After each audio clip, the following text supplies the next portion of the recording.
Hello, everyone. Good morning, good afternoon, or good evening, wherever you are. Today, I'm going to talk about the two very commonly used vocabulary words these days. Number one is isolation, and number two is social distancing. Okay, now the first word, isolation. Isolation traditionally means when you are alone, whether you are forced to be alone or whether you are alone by nature or you're an introvert, um, or you have a situation where you have to be alone. So in that case, we call it as an isolation.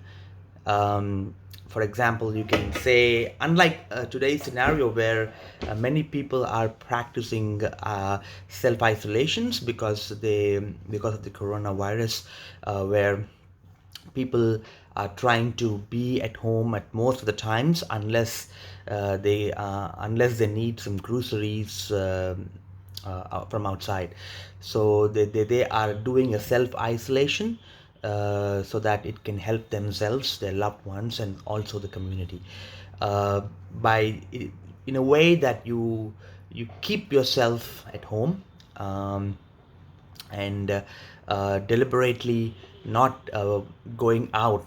In usual days, people go out to go out to meet friends, to go out to have some good food in restaurants, or going to your work or university as a regular part of the day. But because of the virus, and we need to protect ourselves and everyone around. We've been asked to be in isolation, where you stay at home and for most of the time, and then protect yourself and the community. So that's an isolation which we either self-impose, or if you've been asked to isolate yourself from the authorities, especially if you have recent travel history. The other forms of isolation would be, for example, if you are alone, when you go to another country or another place, and you found a new job. Also, until you get to make new friends, you are alone. So you are kind of an isolated until the time you meet people, and then you connect with them, and then you establish a relationship, and then you get a rapport with them. So until the time, you are in isolation. So the second word today is social distancing. Social distancing is also being practiced because of the coronavirus, because the virus has a tendency to spread from one human being to another, because of whether it can be through coughing or through touching or anything. So so human beings are generally very social in nature, where they interact. Socializing meaning, whether you socialize with your family, you go and meet your friends, you go and meet new people, you connect with many people these days.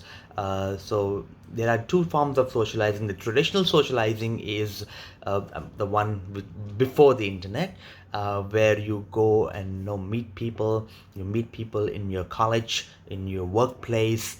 You meet people in, for example, if you go to a bar, or even a restaurant, you get to meet new people. So these are socializing habits of human.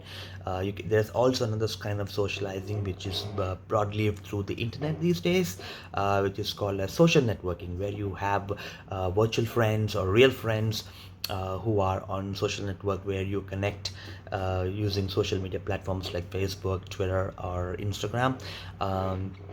So that's socializing using digital or internet network. So social distancing is, in this scenario, is keeping a distance from you, from to another person, so that we are safeguarding ourselves and others from the virus being spread. So we've been asked to keep a social distancing by various various, by the health organizations and even from the government, so that it will help to reduce this spread and to bring it down to a substantial lower level and a controllable means.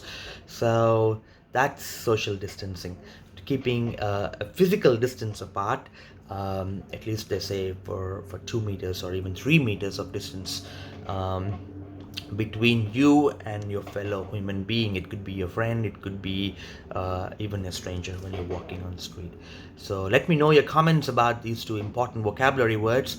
And before I end this video, I will tell: stay home, stay safe, try to isolate yourself and keep the social distancing, so that we can win over the coronavirus and get back to our normal lives.